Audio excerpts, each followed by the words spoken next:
I'm ready. Are you ready? Okay, welcome back. Sales Training with Spence, where we turn novices into experts, experts into beasts, and sellers into closers, man. What else could you ask for? Stop selling, start closing.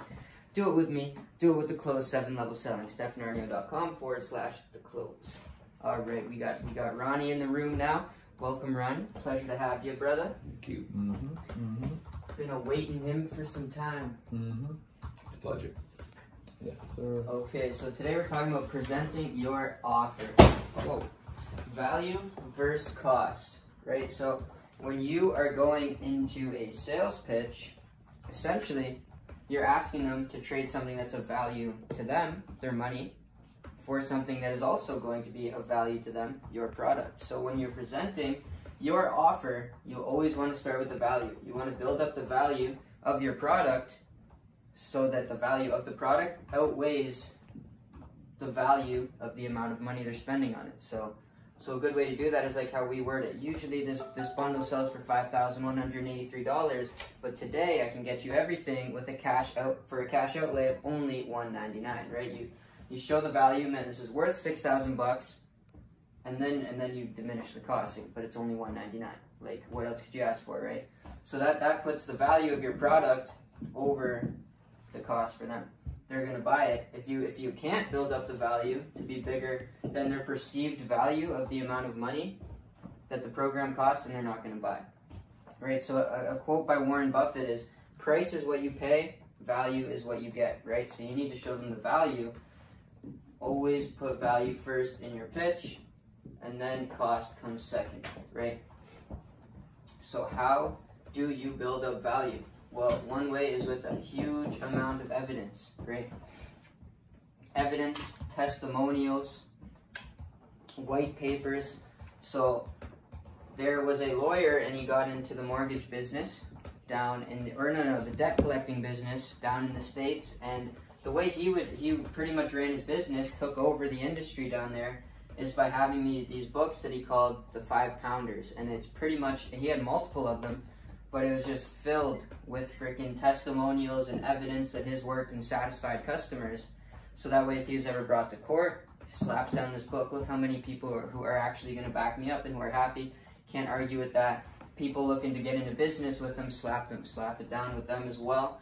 And it's just a huge amount of evidence of look how many people I've done this for, look how many people are happy with me. That could be you too, right? And then they like that, they feel trustworthy, they're attracted to it. So one way is with a huge amount of evidence. Now, there's 3 different main ways we can build up this evidence here when presenting your offer, or even before maybe you present it, is one, a published book. So if you're selling a sales program, oh, my sales program increases sales revenue by 30% within 90 days guaranteed at your company, right? Well, you're probably going to want to have a published book on sales. That way it shows expertise, shows you know what you're talking about, and you have something for people to reference into, right? If you have no evidence and you're like, man, I do this, I can do this for your company, blah, blah, blah, they're going to be like, man, like, what? How can you prove that to me? Who says that you're going to do that? And who says that you're not just walking in here giving me some bullshit, right? But if you have a published book, you have a book full of people who are satisfied, they have something to look at, some real assets to hold on to. The second way is through white papers.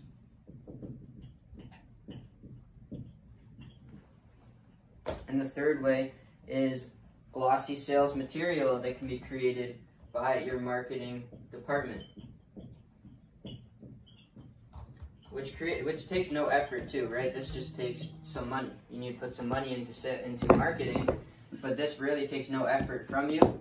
Puts you ahead a lot of the time, because a lot of salespeople, they don't want to spend money on their marketing, right? So if you do, you put some value into this, you put some money into it, it's going to come back out the other side and you're going to get what you're looking for, right? White papers, not too much effort, but does take effort from you, and a published book is probably going to be the one that takes the most effort, but could also be the most valuable to your company, right?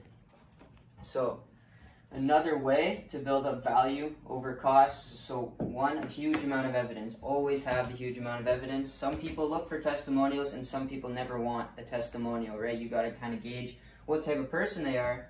But another way is through now video testimonials. These are all paper Glossy sales material will kind of be videos or pictures or ads, but video testimonials is a huge piece of leverage you can use, especially in today's society. Everything is online. Videos are easy to make, they're everywhere. Now there's two ways you can get a video testimonial, and that's a quick, dirty, and easy testimonial. It literally whip out my phone now, film Damon, like how's your experience with Black Card? What have you liked so far? Give me your honest opinion on how it's been. And that would just be quick, dirty, easy, and some people like that, right? It's refreshing, it's not all amped up, it's not all staged, it doesn't look like it was meant to happen, it's just quick, easy, here's some raw footage of our company. But some people don't like that because it can appear unprofessional, right? It's fast, can be refreshing, but can also look unprofessional. High production pro videos. Now this is also where you have to kind of gauge what type of person it is, right? One person will respond good to this, but another person will respond to this one. In high production professional looking videos, you'll need a camera crew. You'll need editing in the video. You can add music. You can do that to bring some emotions into it. And luckily, nowadays camera crews are cheaper than ever. Camera equipment is cheaper than ever. You can get this done for very cheap nowadays because it's becoming more mainstream. And yeah, this one looks professional, is clean, but some people also don't like these because then they start to say, oh, it was staged, man. How do we know you're not just paying this person to give this testimonial too, right? But no, these ones look professional. These ones can look unprofessional. You just have to gauge who your prospect is, what type of video he or she would like to see, and then give them that, right? So, 1, huge amount of evidence. 2, video testimonials. Now this is also essential for building up value, is creating agreements, kind of like that yes chain. Having the chain of yeses I was talking about in one of my other presentations. And that brings you with momentum towards the close. The more times you can get someone to say yes to you before you actually ask for the business or try to close them, the more likely they are to give you a yes when it comes to you asking, and the less likely they will be to give you a no, right? So creating agreements, essential, creating that yes chain of having them say yes, yes, yes, yes, yes, and then when you ask for business, their automatic response is probably yes, or it'll be harder for them to say no. The other way is through trial closes. So some tie downs are, I guess, creating agreements by using statements followed by shouldn't it, wouldn't it, couldn't it, isn't he, isn't she, or aren't they. Now here's example 1. Me as a salesperson, most of our clients see results in 8 weeks or less. That would be great, wouldn't it? And yeah, of course. There's that first yes, right? Another example is John was able to see fantastic results from our program and was able to take his 2 little girls to Disneyland this past winter for Christmas, and he sent me this picture of his family. They sure do look happy, don't they? And then he's like, yeah, they do. Right, there's the second yes. So another way, so the first one was tie downs. Here's a nested tie down is put your tie down at the middle of the statement instead of at the end is what a nested tie down is. So if I was a salesperson, I'd say the average profit you should see would be $30,000 per transaction. Wouldn't it be great to take that to the bank today? Haha, I'd love it. There's another yes, right? Example 4 is with a reverse tie down. So me as a salesperson, I'd walk out, open the car door to a brand new BMW, and the client sits down in the brand new leather interior. And when he sits down, doesn't it feel amazing? And he's like, yeah, it's amazing. So then you're putting the value, doesn't this feel amazing, man? And then he's also agreeing, yeah, it's amazing. And then now in his mind, he's like, damn, this is fucking awesome, man. I feel great. This is amazing, you know? And you just created that value. You put the value above the cost, right? Because at the end of the day, people associate money and cost with hard work, effort, emotions, and stress, probably, because a lot of people are stressed about money. And money, it really doesn't have a value until it's spent, right? It's just how hard they worked for it. Essentially, it's their perceived value of the money that they're about to spend. So $1,000 to me could be a lot different. I could have a lot different perception of value than $1,000 to Damon or $1,000 to Andy. to them, maybe they wouldn't spend that on certain things and I would spend it quicker, or maybe they would spend it quicker and I wouldn't, right? It's all about their perceived value of the cost of the product, and then how you're going to come and put your product's value over their perceived value of the money, right? So tie downs, nested tie downs, reverse tie downs, and then the other way, nested,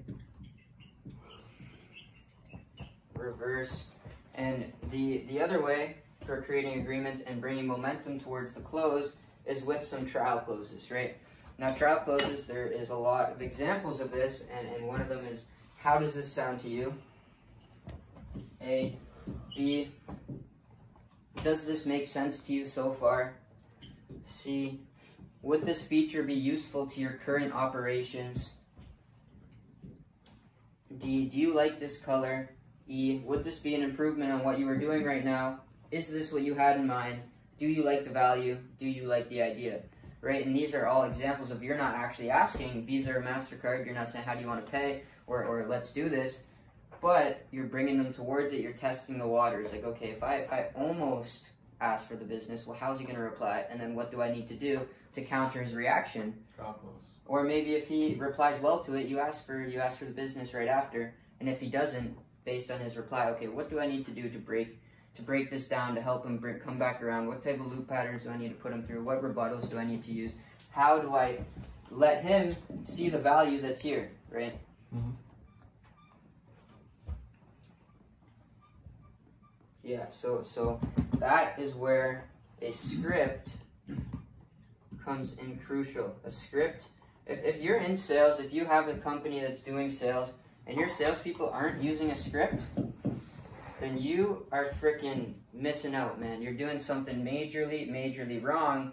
You should literally stop everything, tell them not to sell anymore until you have a script, because you are missing out on probably a lot of freaking sales because you don't have a script. At the end of the day, if there's no script, everybody knows this. If there's no script, one, people are going to say things that are true but sound stupid, or they're going to say things that are untrue and are lies, right? And that's what the salesperson does if they're not following a script. And that's why if you have a script and it's good, you could pull someone off the street, give them some basic training in the fundamentals and the script, and they could go out and start making sales. But if you don't have a script, that's going to be a hell of a lot harder. If they're not good with their words already, if they're not a sales expert already, they're going to say some stupid ass shit.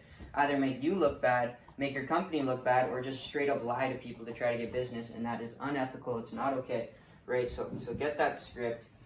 Learn these methods. If you need to, rewatch this video, man. But learn these things, because these are going to turn you from a seller into a closer. That's what I want to do. Me too. Where do I get that? Right here, baby. Right here, baby.